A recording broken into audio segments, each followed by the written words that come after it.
This has been followed suit by other government entities, such as, for instance, EPF, the Employees Provident Board, or KWSP. They have partnered with us to promote what you call the Simpanan Scheme Simpanan Persaraan Malaysia, or SPIM, where independent contractors, such as our driver partners and delivery couriers for other platforms, they can register with EPF for savings for their retirement, right?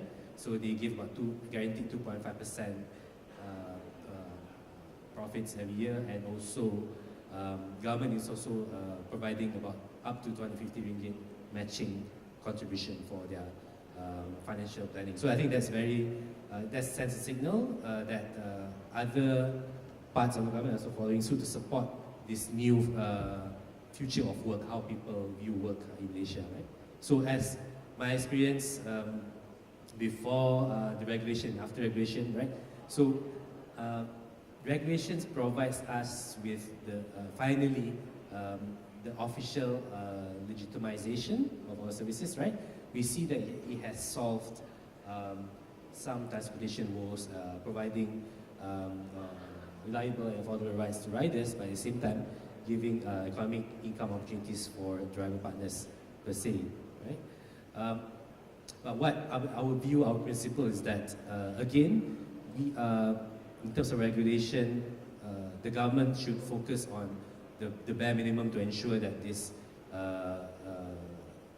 service is safe, right? That's one, safety is priority, consumer protection is priority, but we believe that the government shouldn't over-regulate on service quality, because in our model we involve our customers, both the riders and also the drivers, into co-creating the value, the overall value, right? So they can rate each other, so the consumers ultimately determine the service quality that they want, rather than having the government or regulators setting the service quality.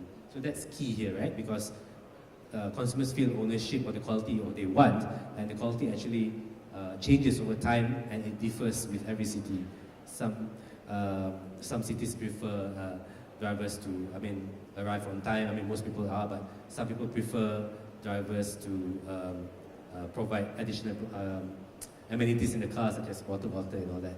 So it differs and it changes over time, and we see that the trend globally, this service quality expectation actually increases. People expect more because they actually forget about how bad it was before. They want more.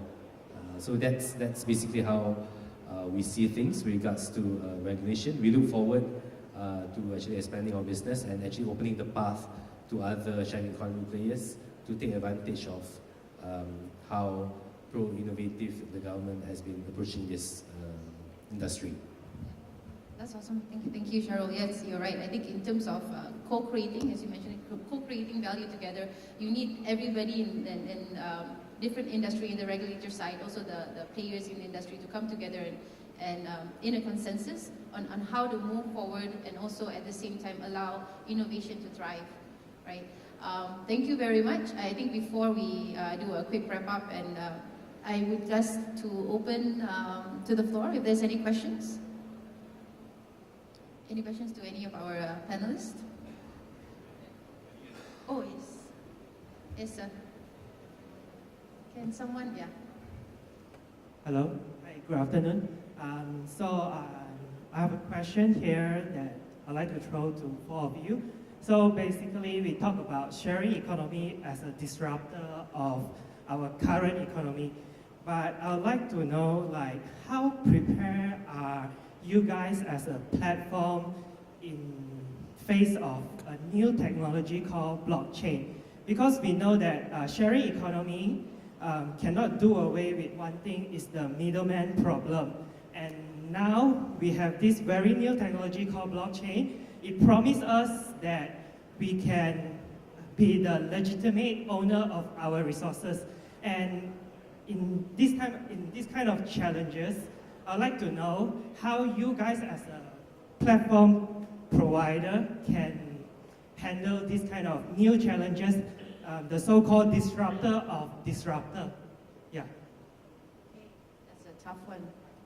There's people pointing at me to answer this question, so I don't... Thanks. I don't know if you can see on the screen, but my actual designation is head of sales, not tech. But I do actually have a meeting with an expert in blockchain next week on Wednesday in Cyberjaya. So we do see it as a necessity for business, but we don't know how. So it is something we're exploring, the whole cryptocurrency and blockchain, because obviously as a crowdsourcing platform, we have super agents, as we call them, as I mentioned, from various different countries. So Philippines, Indonesia, and also here in Malaysia, which is our predominant workforce. So we're looking to see how we can maintain quality using blockchain, even do payments using blockchain and cryptocurrency across border, and how we can reduce costs there and save costs for our clients. But in terms of going in depth, I mean, that's just scratching the surface, and I know this is a very political answer, I'm very beige, I'm very sorry. So I can't really give you too much in-depth detail about that until we've explored it more later this year and into next year. Share your thoughts on it? Four of us, right? Yeah. So I will pause it. Okay, so very similarly as well, I have a CTO that actually handles more of the tech side, but in terms of this, ultimately, you know, it is a very big topic that everyone is talking about at the moment, and at the same time, it's actually just a way of, it's a technology or framework, almost like a general ledger of how you kind of keep things, right, and keep data, and how it then updates as a community, and there's no one single holder of that, right, and then how that, to the layman terms, to me at least, it's more of like a general ledger and trying to keeping it, but everyone keeps that general ledger and does it one true source of it. We can see that actually very applicable for actually a lot of modules on GoGet, of course, actually, because everything is really, a lot of information is fed in from the community, how we make logic, data, how we even make decisions on it, and then how it implies on access to certain things of the platform. It can actually really apply to many parts of our modules. But to my understanding also, it also doesn't scale in certain aspects or certain criteria, certain scenarios, it doesn't scale as well. So it doesn't necessarily mean that you can just apply it for almost all our modules. This is based on my conversation with my CTO. So, but essentially, yeah, for us, what we are focused on, at least now, is at least for us this year, is mainly about getting much stronger on our product market fit for GoGet business product. Next year, we do see a lot more opportunity to do a lot more things such as gamification for technology, for our platform, to virtual verification. So that's other parts of the technology that we're going to be starting to build. The tech team is hounding me on other new technologies. I'm sure that as long as we kind of keep our conversation going, it's about us making sure that work close to the tech team and the new innovations that's coming up, and making sure we kind of don't kind of deny it or say no to it, but welcome it and try to see where we can fit it in the business. Thank you. Maybe my short comment on this is, I think I'll answer it in the sense of innovation, right? I believe that we do need to keep up with whatever innovation is out there. We cannot be a dinosaur. You know, we are essentially disruptors, but if we don't innovate and we don't change, we will probably become dinosaurs in another 10 years. Right? So we are looking at applications like blockchain, AI, and stuff like that, but still very early stages at the moment.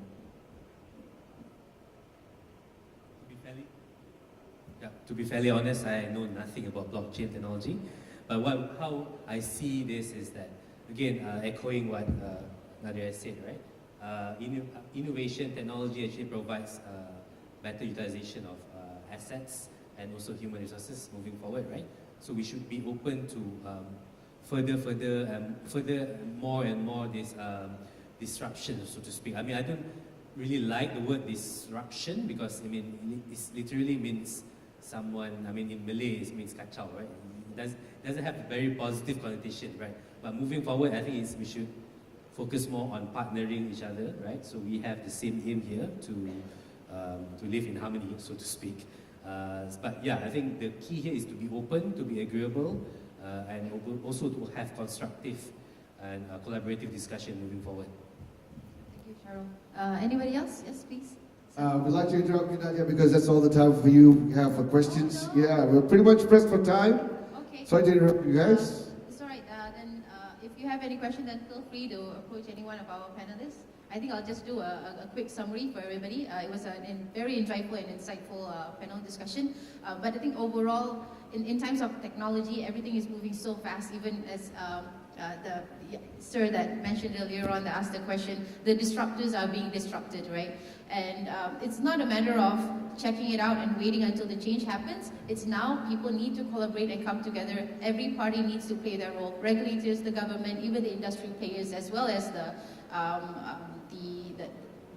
how to say, the citizen or everybody in Malaysia needs to come together and try to brace ourselves and also push more on innovation and being open to change. Thank you again, Charul from Uber, Nadir from Glory, Francesca from GoGet, and also Greg from Superhands. And I think that's it. Thank you again, MDEC and Semi. A big round of applause, and let's head to lunch. Thank you very much, Nadia, and a big round of applause for our panelists. And just before you get up to go for lunch, I just got this message. We've got another 10 minutes. Lunch is being prepared as we speak, which gives us enough time to make way for this last segment. Guys, thank you so much. You guys can head back to your seats.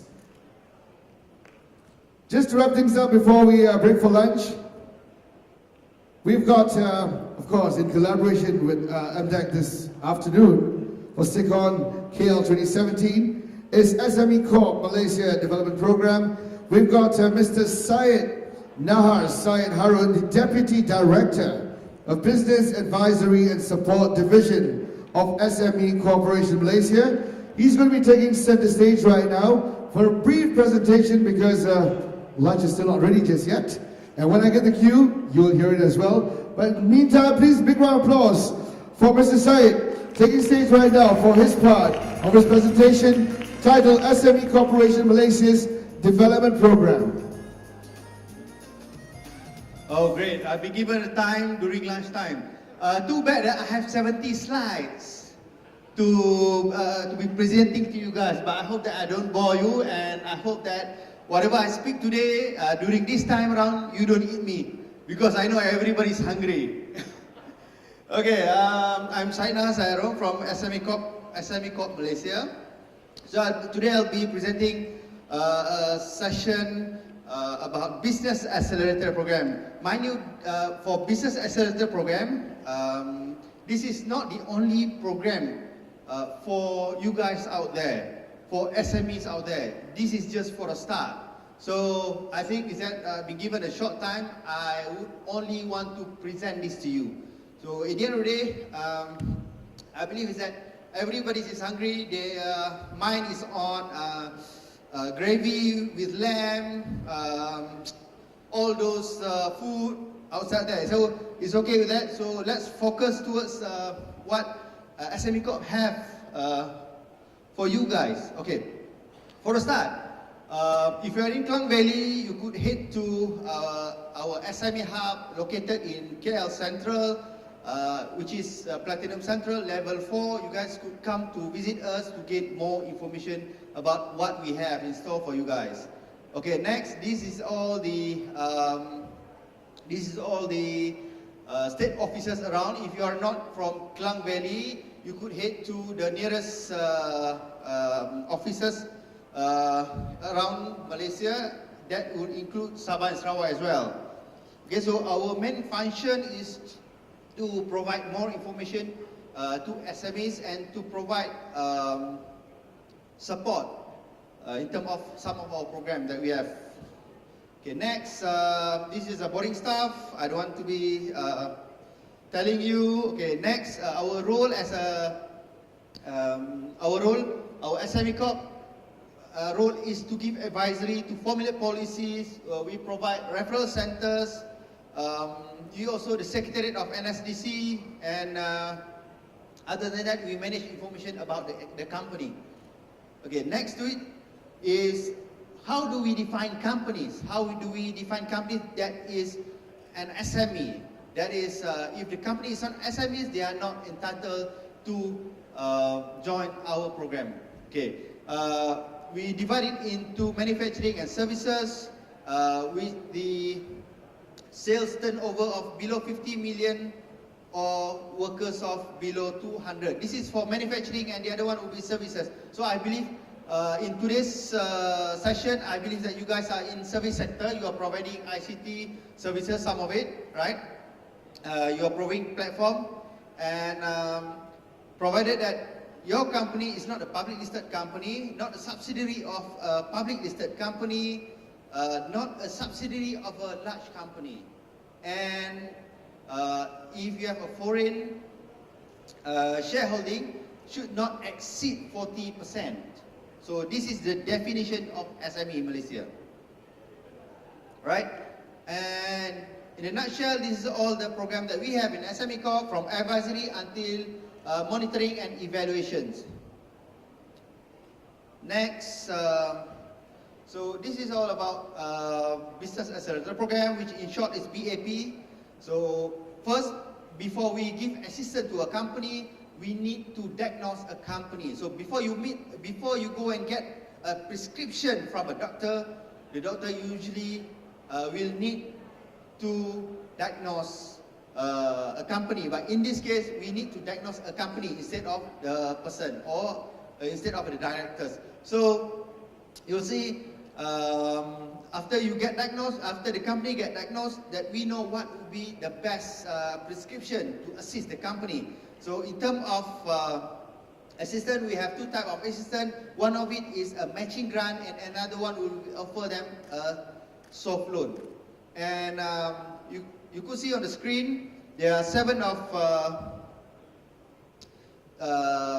the scope of assistance in terms of the grant, from packaging, certification, innovation, A&P, branding, purchasing of machinery, equipment, online application, and ICT. Those are the areas that we have, that we could assist a company. Then next to it is the soft loan provided under SME Bank. So if you guys need a working capital, you need an asset financing, you could come to us and we'll channel you to SME Bank. So just now I talked about a diagnostic tool to evaluate the company. So if well aware of MDEC also offering the same SCORE program. The SCORE program is actually the same program with MDEC, but basically it offers a diagnostic tool to assess a performance for the company, which then we know what exactly the weaknesses of the company, the strength of the company. With this, we could provide more in-depth assistance to assist the company. So if you heard about SCORE program, a company with 3-star score rating or 5-star score rating, that will actually tell more about the company. For us, if we know a company with a 2-star rating, we could figure out, we could actually, although we have not met the company in person, but we could visualize how the company looked like. And then you will be given a star rating of 0 until 5. And don't worry, if you get lower score rating, that means more assistance for you guys. Okay, next. So the eligibility to participate in this BAP program will be, must fulfill the SME definitions, incorporate under Business Registration Act, Companies Act, and then at least 6 months in operation, valid business premise license, must undergo SCORE or MCORE, and 60% Malaysian owned. So we have opened it up to manufacturing, services, agriculture as well as ICT. There's a lot of business sectors that we invite to participate in this program. So in a nutshell, again, this is all about matching grant of BAP. So we'll give up to 50% matching grant of maximum 400,000. So the company will be given up to 12 months to execute the project. So when the company comes to us, if they wanted to take the quality management system such as ISO, CE, what else do you have for quality management system? So just come to us, we'll assist accordingly, and we could assist in terms of the costing part. which is 50% out of it. And I believe is that in today's session, most of the company will be ICT related industry. So if you could look at the bottom left, bottom right of your screen, there'll be an online application, e-commerce, e-payment, ICT application. That will include cost of platform as well. And the soft loan part from SME Bank, the financing limit is from 50,000 to 1 million. Margin financing of 90% with the interest rate of 4%, which I believe is currently very, very competitive in the market currently. Then again, I've mentioned to you previously that scope financing will include working capital as well as some other purchases for that will include material, working capital, building, and such. And how can a company apply? Just log into our website www.smcorp.gov.my, and then you guys look at the program tab, look for business accelerator program, click on business accelerator program, then apply accordingly. They will require basic information about the company. Just fill up the information, and then there will be a step-by-step guide how you're going to complete the applications. Then I mentioned just now, this is a matching-based grant, meaning that you guys apply, get approval, and then get approval, conduct the project, execute the project, make payments, then compile a document, send to SME Corp, then we'll process accordingly and will reimburse the payment back to you of 50%. This is again, I already mentioned to you how to apply online, and this is the checklist.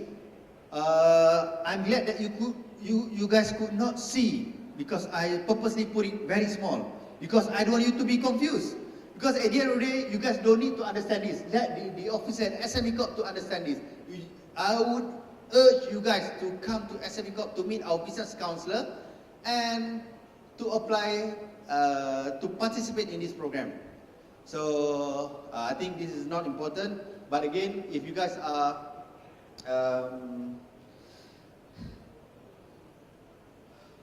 this is the SME emergency fund, which currently we have flooding issues.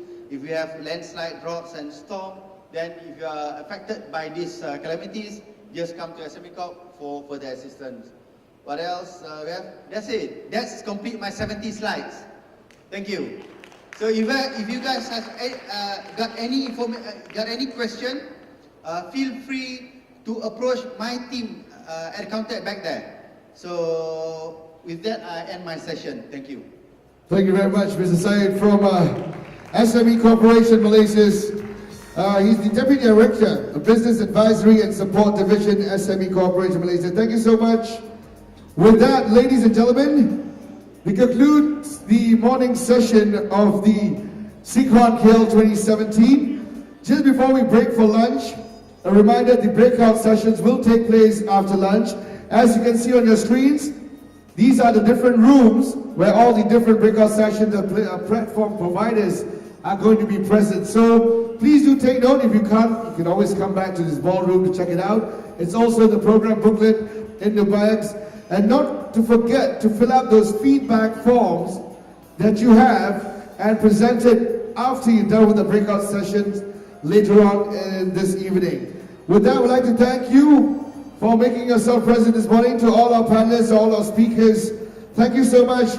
This is Secondkl 2017, brought to you by, presented by MDEC in collaboration with SME Corp and with the official transportation partner Uber. My name is Double D. Food, lunch is being served not inside this ballroom, but if you could kindly make your way to the Annex 1, which is outside this ballroom. Don't forget, the breakout sessions will start at 2:30 p.m. So don't rush, enjoy your lunch. Till then, this is me, Dominique, saying thank you so much for your time, and I hope you have a pleasant day ahead.